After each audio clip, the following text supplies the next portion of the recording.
Well, today I'm working on the doghouse on the old van. I cleaned up the inside. As you can see, that's the outside of the doghouse. And I figure since I have the engine out, I will gonna try and spray some rocker guard on here, just to make it look nice and I guess protect it a bit. So we'll see how it goes. I'll try and film some of it. I'll talk to you later. Well, it's going to turn out on video, but do what we can.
The doghouse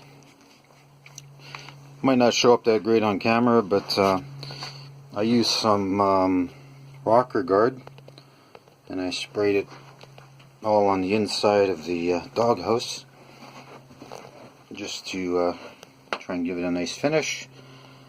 And it doesn't look that great on the camera, but yeah, makes it look clean. Alright, so next we're gonna try and install that engine.